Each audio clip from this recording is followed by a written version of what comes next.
Okay, this is too much for me. I can't do this, guys.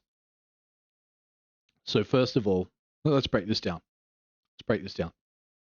Let's rewind. Okay, PlayStation 4, good console, right? Pretty good console. Had some problems with the controllers early on. It did. It had some problems. They had problems. So they released the second gen controllers. They had battery issues with the controllers. They had basic things like the light bar that they built into it. They didn't have any brightness settings. I bought the PS4 day one, right? So I went through all these issues, the firmware updates, new hardware revisions. They ended up getting the PS4 to a pretty good place. They brought out the PS4 Slim, PS4 Pro. You know, that's all history. That all worked out well. That's all great. PS5. First of all, it's about this big. It's as big as your entire house. Okay, so you need to renovate your house. I would need to put an extension on my living room to fit the PS5 console because I can't turn the camera around, but I'm looking at a Wii, a GameCube, a Genesis, a Switch, an OG Xbox. I've got a freaking Amiga out here and a SNES and a PS1. So if I was gonna, my Xbox Series X. So if I was gonna put a PS5 anywhere, no dice, right? So then they do that, right? And they bring out the DualSense, and that's all good. And it's really expensive, and no one can buy one for years. Okay, COVID, blah blah blah.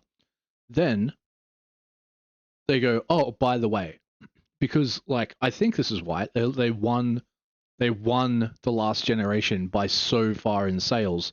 They basically thought they could just set their own prices, so they jack up the prices to $70 US for any new game. Okay, that's the first thing they do. Now this, so the nickel and diming us for the games now. They want to charge a bit more. That was okay in a vacuum on its own. That's fine. But then they bring out the little whatever you call it, the handheld thing, right? And the handheld thing, it's not even a handheld. It needs to be linked to the PS5. It's like $200 or $300 US, and it's just like a controller cut in half with a screen, like an iPad screen in the middle of it, with these big ugly bezels on it.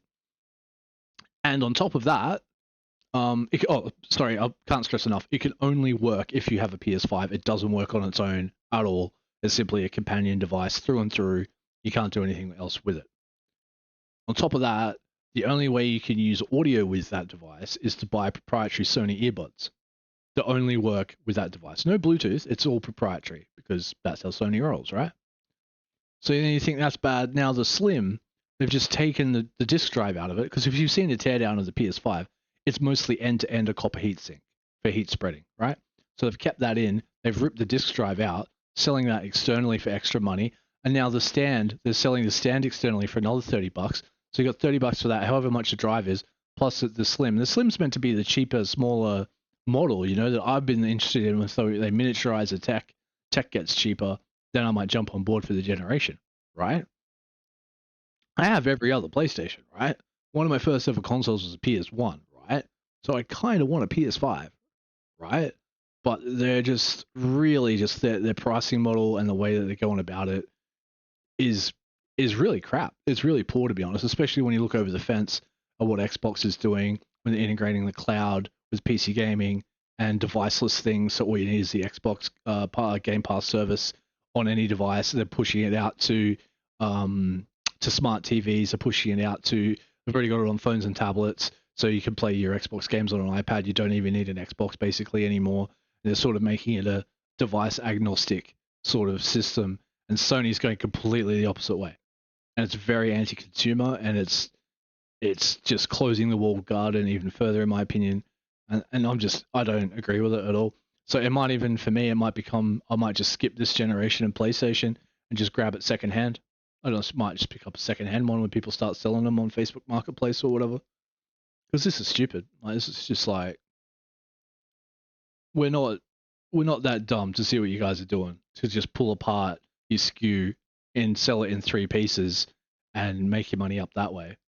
If you're like, oh, but if you don't have to stand it up and you don't need the disk drive, well, I'm sorry, those things were part of the package originally. So now having them optional and charging extra for them, it's a bit hard to swallow. I'm sorry, it just is.